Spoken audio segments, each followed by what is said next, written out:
یہ صرف ایک کردار نہیں بلکہ ایک شعلہ انگیز حقیقت ہے۔ سلطان نور الدین زنگی صرف باپ، حکمران اور کمانڈر ہی نہیں تھے، بلکہ در حقیقت وہ ایمان کی تلوار، انصاف کے علمبردار اور جہاد کی دھڑکن تھے۔ ان کی موت ایک زلزلے کی مانند تھی۔ جب گھر کا سربراہ بکھر جائے تو گھر تباہ ہو جاتا ہے، اور جب ریاست کا حاکم گزر جائے تو پوری امت یتیم ہو جاتی ہے۔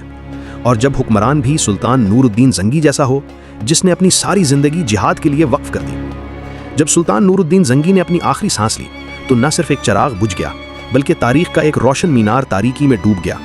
صلاح الدین کے ساتھ اس مقدس سفر کا آغاز کیا، اور اسی کے ساتھ سلطان نور الدین زنگی نے دنیا کو الوداع کہہ دیا۔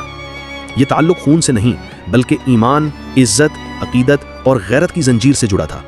صلاح الدین صرف ایک لے پالک نہیں بلکہ سلطان نور الدین زنگی کی آخری امید اور آخری جانشین تھے۔ یہ صرف ایک سیریز نہیں بلکہ تاریخ کی باز گشت ہے جو صدیوں تک سنائی دیتی رہے گی۔ سلطان نور الدین زنگی کے بعد بغاوتوں کا ایک سلسلہ شروع ہوا جس سے صلاح الدین ایوبی کو نبرد آزما ہونا پڑا تھا۔